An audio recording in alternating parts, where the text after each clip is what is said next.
Hey everybody, and welcome back to Six Ages Ride Like the Wind. We're just starting the game off here on our map screen, and we've received some very helpful information about exploring. So, what I had been going on was... Whoa, no thank you. I've been going on this message that had kind of said something about you can explore regions multiple times, and you can even explore your own clan lands, and so I have kind of been exploring locally nearby, but I've been told I should be really expanding further out, like out here in the unknowns.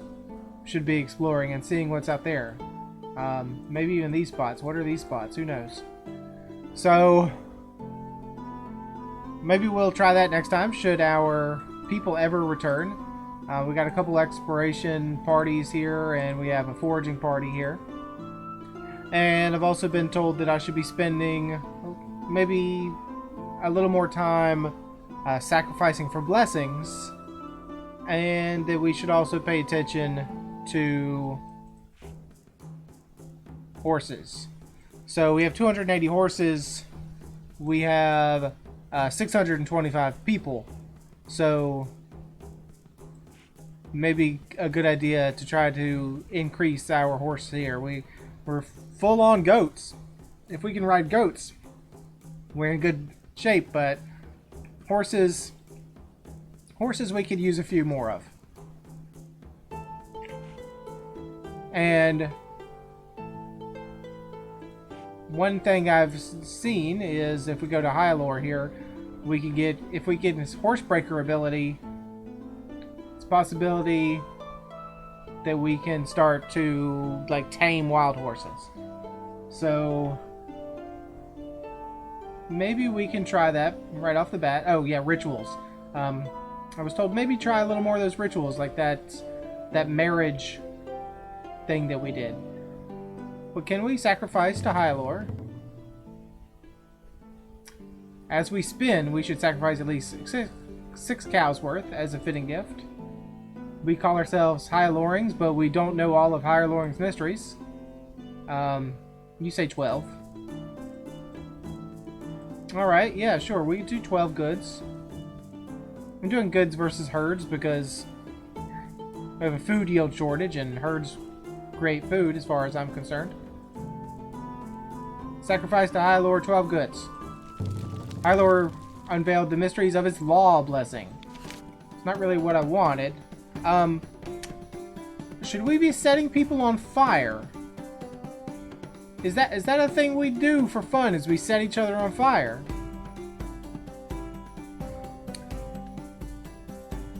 Three children of your clan have been discovered wielding magical fire powers. Okay, kids, maybe you should have let us know about this. Fortunately, they haven't hurt themselves or damaged anything yet, but the flames they summon exceed the powers of experienced priests. Okay. Perform a ritual to ask spirits to safely remove these powers. Perform a ritual to return their power to the gods. Send them to Brilliant Hoof Clan for training. Or warn them not to draw on these powers until they come of age. Don't know if kids really will honor that agreement, because kids being kids. Well, let's see. Kids may believe their promises when they make them, yet still fail to keep them. So you're saying everything but saying, hey kids, don't do it. Ferlaro, son of Elmal, burned his crib when he was 4. Elmal thought to scold him, but then he saw a crisp snake amid the coals. Okay, so you are giving some faith to children, saying children can maybe be useful even if they have powers. The Brilliant Hoof Clan will like us a little more if we ask them to take the kids. Okay. Wild fire magic? I see a burning barley field in our future. Ordinary people who are not mighty heroes typically don't wield magic until they become of age at 13. The boys and warrior girls take the lone ride. The rest of the girls are reborn from the dreaming cave. That's a lot to take in, Ernest. They have war magic in them. We must stoke it, as Elmal stokes the red coals of his inner fire. If we ask spirits to aid us, so you want to remove it. So we got votes for sending them to Brilliant Hoof.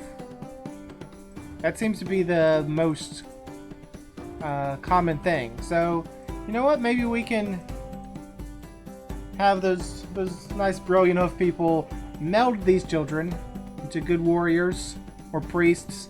And you know what? If any barley fields get burned down, it's not ours. So send them to Brilliant Hoof. Sorry, kids. You overcome the Brilliant Hoof clan's reluctance, convincing them to take the child in. -3 population, but plus mood.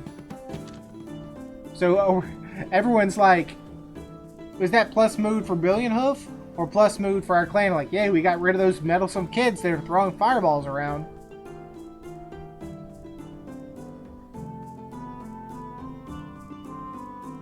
Okay, what did we learn? Because, take me back. What is the law thing we learned? Keeps unresolved disputes from souring clan mood. Okay, well, can we go ahead and build a shrine to Hylor? One blessing. I guess this is a little shrine and this is a big shrine. Could support one blessing, I'm guessing. Cost 10 and has some annual maintenance. So let's go ahead and build.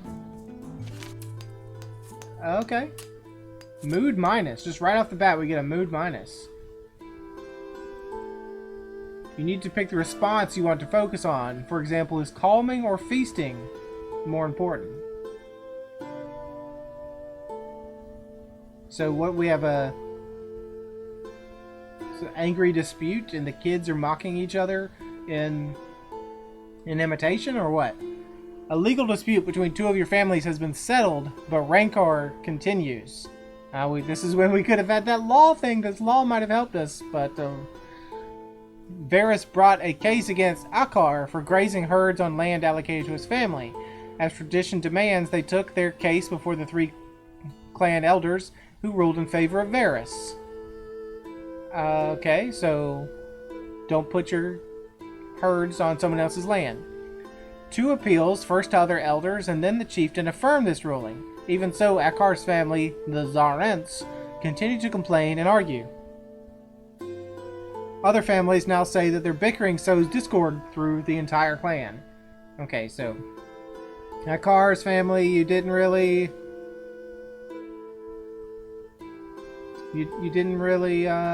like the ruling, so now you're just continuing to be a jerk about it. So who is Clan Zarent?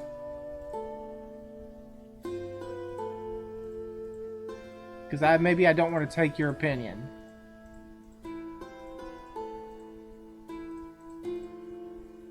Torvisha, what do you have to say? My family was wronged. Well, you know what? We're Xing you out. Whatever you have to say, no. Because you have some skin in this game. So the options are: give the losing family a gift from the clan reserve, have Ammonai prevail on the involved elders for calm, keep the clan circle out of this, stage an archery contest for the entire clan, or throw a feast for the entire clan. Okay, so should we distract each other with songs and games, or should we try to calm things down, or should we just pay them off and say, here, don't do it again, but please don't cause a fuss? By Elmal's fiery beard, I have ruled on this matter, and it is settled. So you're saying, nope, it's not any part of us. You want to keep the clan circle out of this. Keep the clan circle out of this. We got a lot of keep a clan circle out of this, huh? And then stage an archery contest. You know what? I like that better than keep the clan circle out of this. So let's just play placate them and distract them with archery. How big a prize do you offer? We don't have a lot of goods, so let's go 6. The distraction restored a measure of cheer to the clan. Mood plus. We are still reserved, huh? Trying to lead a clan of 630 people is basically impossible. You all know that that is about this. Why are you even on this team? We should be sending more spirit finding expeditions, but we're not really using spirits right now, so... Are our explorations just doomed forever? It's early Earth season, so they still have time to come back.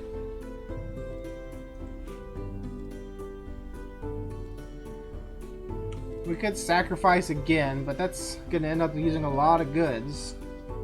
We're just giving goods away.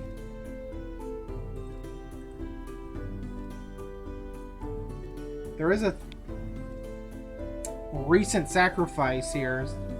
It mentions that we recently sacrificed a Hylor. So is it bad to sacrifice more than one time? It's like, can you not do it? Or do you get penalties for sacrificing too often?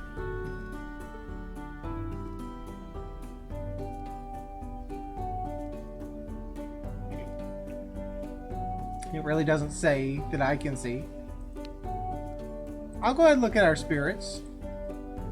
We can bargain with the spirits. What did we do? Bargain gets a one-time short-term blessing.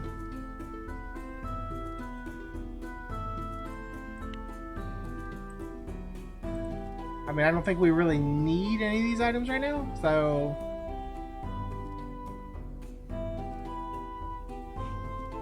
Can we send a emissary to someone? Maybe try to get some more goodwill? We have Twin Song nearby that can sort of like us. Tricorn. We have the 2 allies here.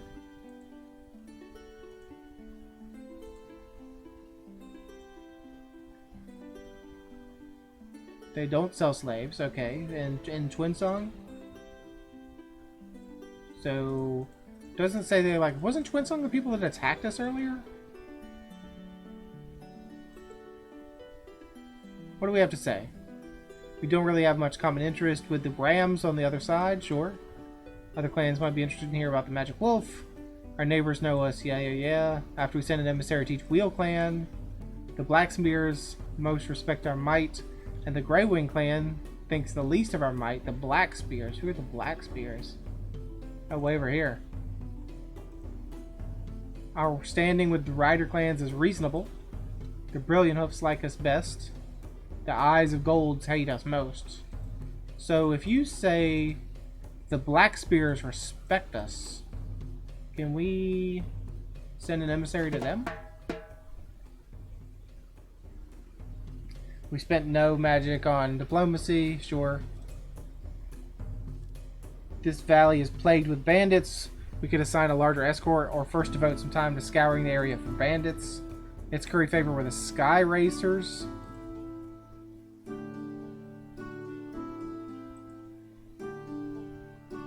Our best chance of forming another alliance is with Blackspears. Okay, so Blackspears, and we will send them, 2 dozen goods. I don't know if that's good or not, but what about 25 goods, just to make it a nice round number. And you said something about bandits, so let's say 3 swords and 8 bowmen. I don't want to send too much. I don't want them to think that it's there was a warring party, but we do need somebody that's good at diplomacy and also good at combat. So, Zakorda, you're going. Very good at diplomacy. good at bargaining, excellent at combat, just in case somebody jumps us.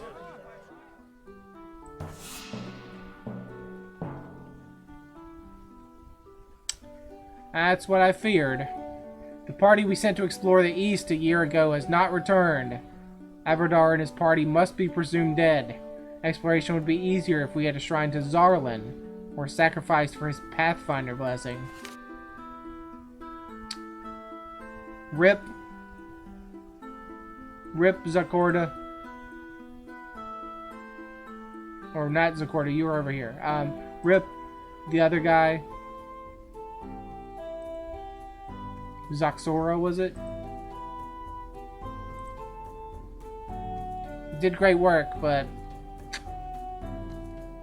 not too happy about the conclusion. And what happened to our other things? So we had another, like we had a foraging.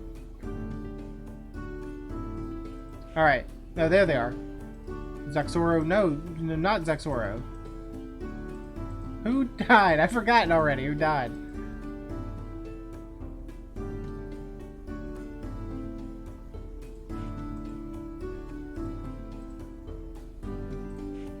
Was it Zoxoro? And he just still has a map or a dot on the map? Oh, Avadar. Sorry, Avadar. We've forgotten your name already.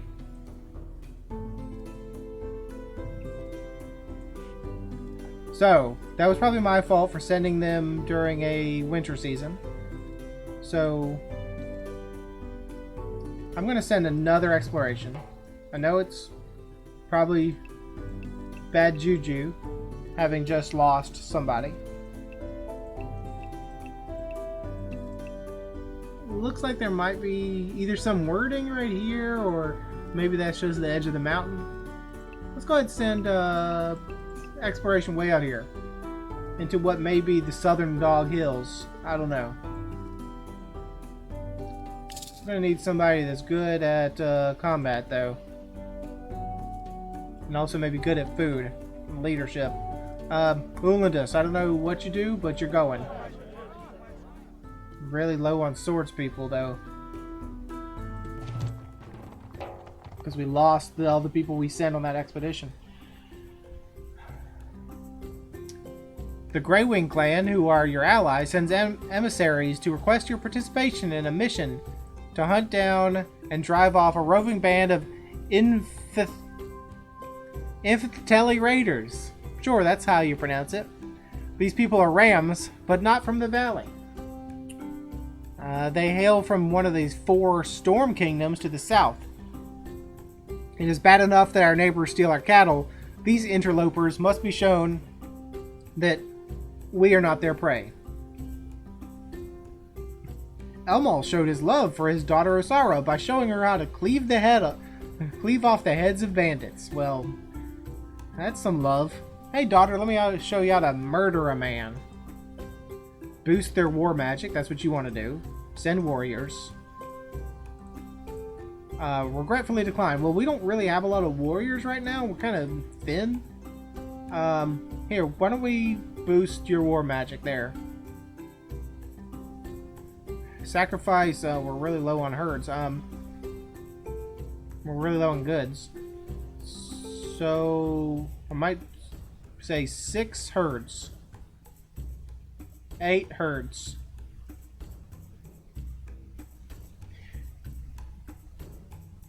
In the story tent, our priest whirled in warlike fashion, leaping to Elmal's side. He said he would grant aid to the Greywings. Soon we heard that they fared poorly against the raiders.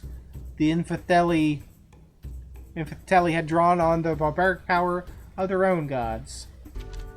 Well, at least we didn't send our own people. We do need some more. Oh god, we have really low swords people, huh?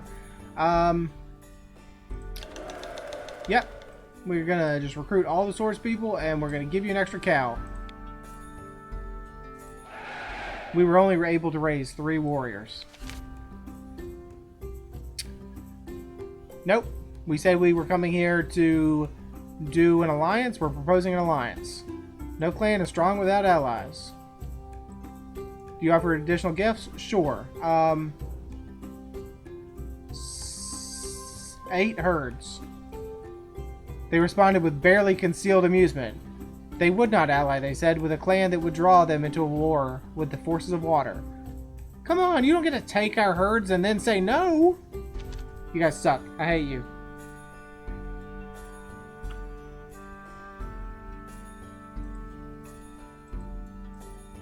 Banditry threat, huh? What do we do about that?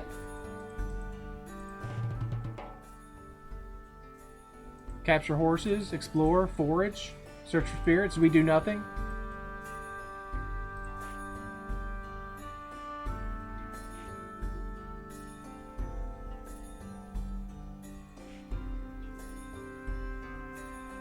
Well, what do we do now? We're kind of low on everything, huh? It is the dark season. It's not a great idea to send off that guy when it was coming the dark season, huh? Okay, dark season. So we have a lot of magic. So what did we say we wanted to do? Let's read up on maybe some lore. We could do one of those rituals. Tame the river with the tablets of Hyalore.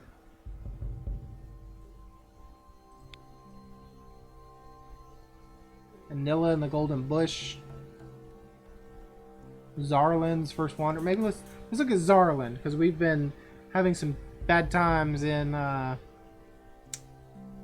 exploring. So Zarlin's first wander.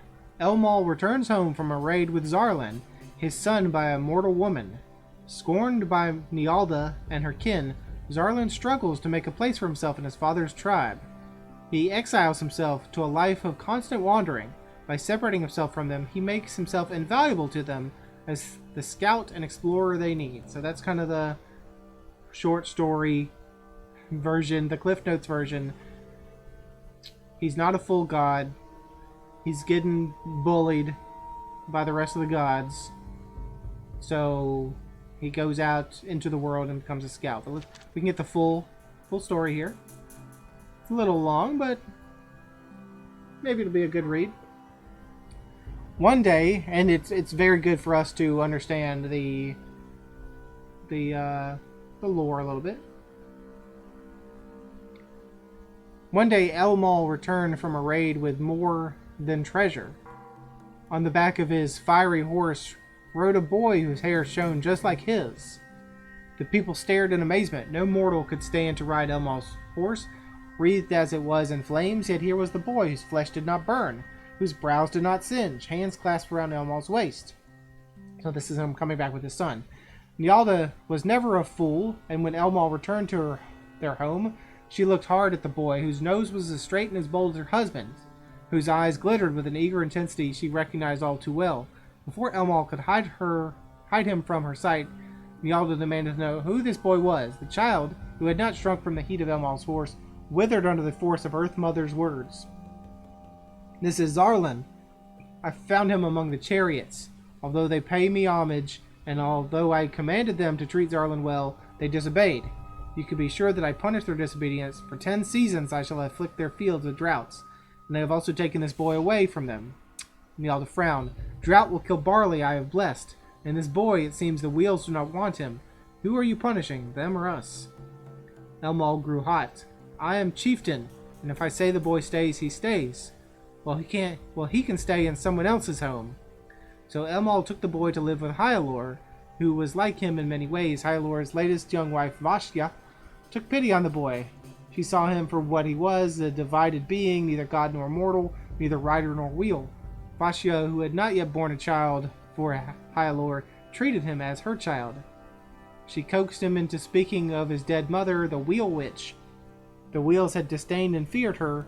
Afraid to abuse her, they had bullied her son instead, refusing to let him anywhere near the chariots. Zarlin tried to fit in among his new clan. Hyalore kept the boy at a remove, as he had learned to do so in a long life in which he outlived more sons, grandsons, and great-grandsons than he cared to count. He told Gamari to grant Zarlin a fine mare, Wandering Star. Nice-looking horse right here with the stars. Then left him to fend for himself, nor would the gods of Nialda's retinue acknowledge him. Busunari made sure he was the last to drink from her bowl. Pella gave him only crusts. When Anula dropped berries into his hand, she left the stems and worms in. I mean, you're really not doing your boy very nicely. Like, he had no part to play in this. Like, he's innocent in this. If you want to hate somebody, hate Elmal. He fared no better with the fire side of the family. Rolandar said he lacked a place in the heavens. Osara wanted no half-brother. Verlaro feared that Zarlin would outshine him, and so encouraged him in laziness and dissolution. Zarlin saw this false friendship for what it was, so he embraced his solitude. The freedom of a rider is the freedom of the clan, said his horse, Wandering Star, but you will find your freedom away from your clan. The two of them journeyed far from Elmal's land. Zarlin learned to keep the world in his head, memorizing landmarks and distances. He recalled the fair provisioning secret, which the wheels tried to keep from him. It allowed him to take as much on a horse as his mother's people would on one of their carts. He enlarged his secret, changing it to the Pathfinder blessing. With Wandering Star, he went to troll holes and climbed down dwarf hills. Horse and rider penetrated deep into elf forests. They found a secret route into Demon City. One day, they even discovered a secret withheld from the rest of the Sky Court: how to ride atop the dark clouds churned up by rams. Wandering Star occulted her cloak of light, allowing them to sneak into the encampment of Hurt Everything. What a name, Hurt Everything. A powerful ram lord, brother to the rebel himself. They heard him planning to destroy Elmal and tear apart his solar mantle. Zarlin shot an arrow at Hurt Everything. It struck him but lightly at first. The ram lord laughed until the arrowhead wandered further into his flesh, toward his heart. Zarlin knew that even this would only slow such a fearsome battle god, and fled at speed. Hurt Everything's children gave furious pursuit. Freeze Everything tried to fix him in a glacier. Chase Everything sent ravening beasts to rip at Wandering Star's hooves. Worst was Hide Everything, who led him into a maze of fog. All of these he escaped, arrived at Elmal's fort. I thought we were rid of you, Verlaco sulked. I imagined you had joined the ranks of my outlived descendants, Hylor said. There's still no place for you here, Orlander chimed in, but Osara detected the fire in his eyes and asked what sights they had seen. Zarlin told her, and together they rode to Elmal's side to deliver the warning. Elmal made a ditch of fire and a wall of light. When the Hurt Everything clan arrived to kill him, all the Sky Court was ready to fight. They drove off the rams, who howled and yowled, but could not get in. Nialda then enfolded Zarlin in her arms, saying that without him, her husband would now be as dead as Yelm. In gratitude, I shall relent and invite you to join my household, as if you were my blood son. Zarlin shook his head. I have found the place where I can serve best. He gestured in the four directions. Blessed Mother, it is everywhere else. So you can't go back and fix things when you already bullied the poor boy. Is that even a thing we could do? Can we do a ritual for them? No, we cannot. So all of reading that was for nothing.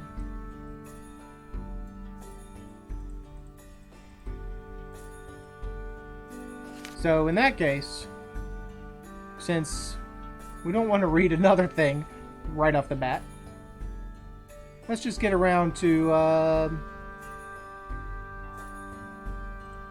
doing some magic on the gods. Zarlin. We will sacrifice to you, Zarlin. I'm going to have to sacrifice herds, though. 12 herds, because we're a little low on goods. 12 herds. That puts us in a food yield shortage. Zarlin unveiled the mysteries of his safe travel blessing. Your star seers believe that several significant conjectures or conjunctions are about to occur. Ever since the storm god Orlanth slew Yelm, the sky has been unpredictable, and worse, the next few nights are likely to be overcast. The sky priests asked the circle how they should concentrate their observations and prayers for clear skies, so that the clan can best take advantage of the timing of any portents. We should watch the sign for enemies, determine when to sow and reap, Determine when to move the herds, or see if any unusual events the future will bring. So what do we have to say? Determine when to move the herds. Look for unusual events. Look for unusual events. Look for signs of enemies. So we were talking about... I mean, I think moving the herds is an important thing because we have a food shortage, but...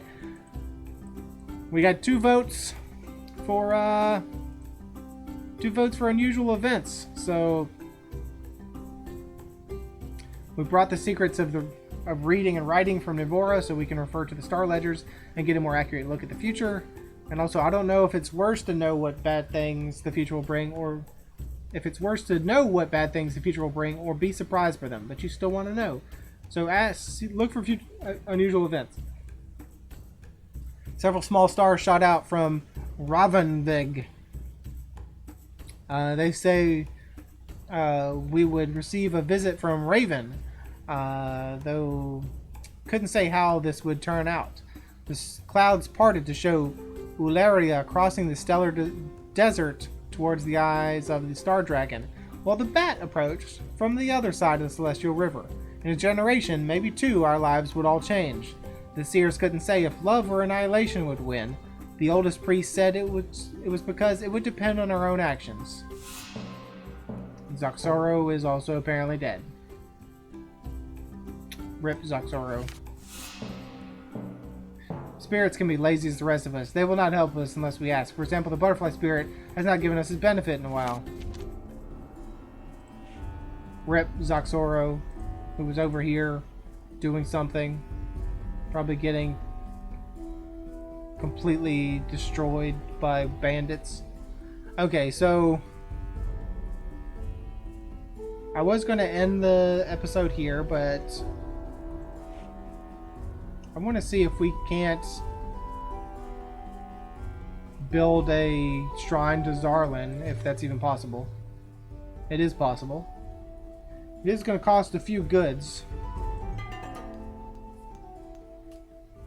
Although we have 1 regular trade route, this isn't enough to support a seasonal market. Some of our enemies claim that this is because our crafters make inferior goods. So we need some more trade routes, huh? We're back from our trip to explore the East. There's not much to say about the expedition. Oh god. We do not have the people for this.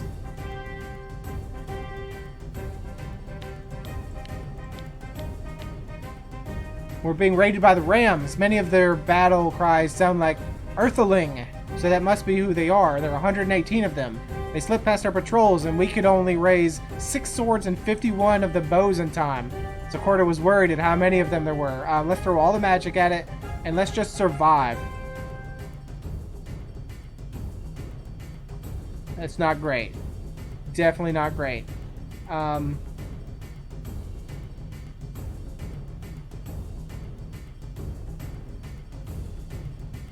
Advance, charge, maneuver, reserve 1 and 7. Can we conduct a magic ritual?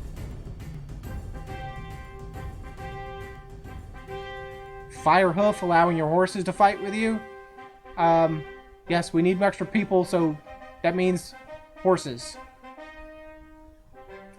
As our priests completed the ritual, the hooves of our horses began to spark as they pranced about, ready to attack.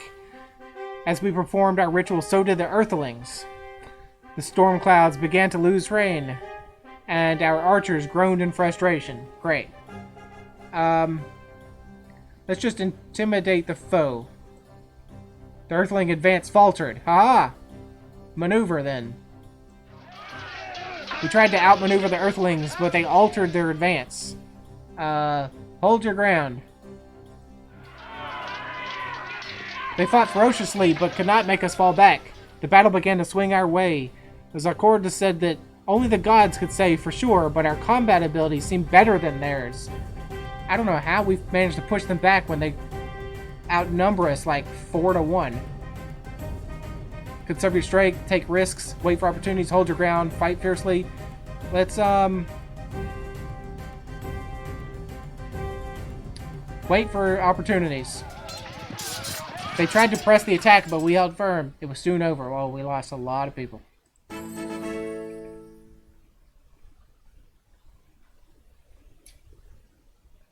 It was brief but bloody battle. Our battle magic overwhelmed theirs. We drove the Earthlings off, and their survivors left without plundering our lands. Due to their prompt healing, our auxiliaries kept 2 warriors from dying and healed 1 of the wounded. So we lost 2 elites and 9 regular people killed. It's not great. I do love this guy's face as he's screaming and running away from battle.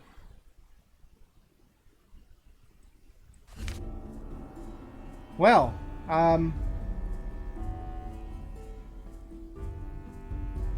so I guess that's where we will end the episode. We're sorely wounded, but thankfully our horses were able to kick some butt. Thankfully we had all that magic held back. So I have to say, sorry to hear about the loss of 2 of our good people. But you know what? Maybe we shouldn't send them out in dark, stormy season. Or maybe it's just the bandits. But thanks for joining me. I hope you enjoyed it. And hope to see you again next time.